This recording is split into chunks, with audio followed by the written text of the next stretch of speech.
3. I slept at Baker Street that night, and we were engaged upon our toast and coffee in the morning when the King of Bohemia rushed into the room. "You have really got it," he cried, grasping Sherlock Holmes by either shoulder and looking eagerly into his face. "Not yet. But you have hopes." "I have hopes." "Then come, I am all impatience to be gone." "We must have a cab." "No, my brougham is waiting." "Then that will simplify matters." We descended and started off once more for Briony Lodge.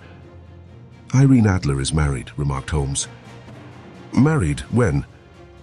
"Yesterday." "But to whom?" "To an English lawyer named Norton." "But she could not love him." "I am in hopes that she does." "And why in hopes?" "Because it would spare your Majesty all fear of future annoyance. If the lady loves her husband, she does not love your Majesty. If she does not love your Majesty, there is no reason why she should interfere with your Majesty's plan."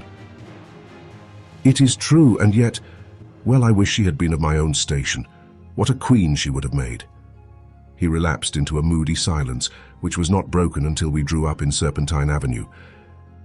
The door of Briony Lodge was open, and an elderly woman stood upon the steps. She watched us with a sardonic eye as we stepped from the brougham.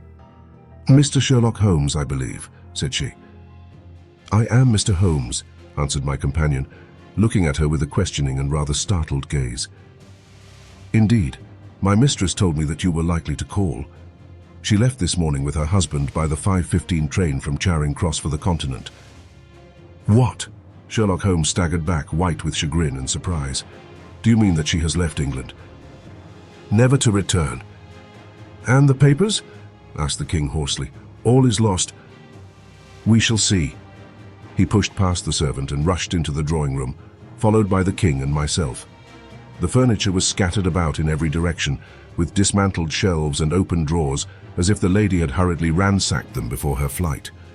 Holmes rushed at the bell pull, tore back a small sliding shutter, and plunging in his hand, pulled out a photograph and a letter. The photograph was of Irene Adler herself in evening dress. The letter was superscribed to Sherlock Holmes, Esquire, to be left till called for. My friend tore it open and we all three read it together. It was dated at midnight of the preceding night and ran in this way. "My dear Mr. Sherlock Holmes, you really did it very well. You took me in completely. Until after the alarm of fire I had not a suspicion, but then when I found how I had betrayed myself, I began to think. I had been warned against you months ago. I had been told that if the king employed an agent, it would certainly be you, and your address had been given me. Yet with all this, you made me reveal what you wanted to know. Even after I became suspicious, I found it hard to think evil of such a dear, kind old clergyman. But, you know, I have been trained as an actress myself. Male costume is nothing new to me. I often take advantage of the freedom which it gives. I sent John, the coachman, to watch you, ran upstairs, got into my walking clothes, as I call them, and came down just as you departed.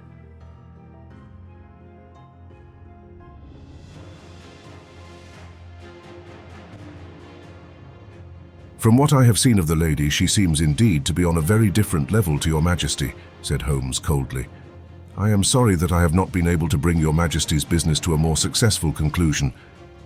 On the contrary, my dear sir, cried the king, nothing could be more successful. I know that her word is inviolate. The photograph is now as safe as if it were in the fire. I'm glad to hear your Majesty say so. I am immensely indebted to you. Pray tell me in what way I can reward you. This ring. He slipped an emerald snake ring from his finger and held it out upon the palm of his hand. Your Majesty has something which I should value even more highly, said Holmes. You have but to name it. This photograph. The king stared at him in amazement. Irene's photograph, he cried. Certainly, if you wish it. I thank your Majesty. Then there is no more to be done in the matter. I have the honor to wish you a very good morning. He bowed, and turning away without observing the hand which the king had stretched out to him, he set off in my company for his chambers. And that was how a great scandal threatened to affect the kingdom of Bohemia, and how the best plans of Mr. Sherlock Holmes were beaten by a woman's wit. He used to make merry over the cleverness of women, but I have not heard him do it of late.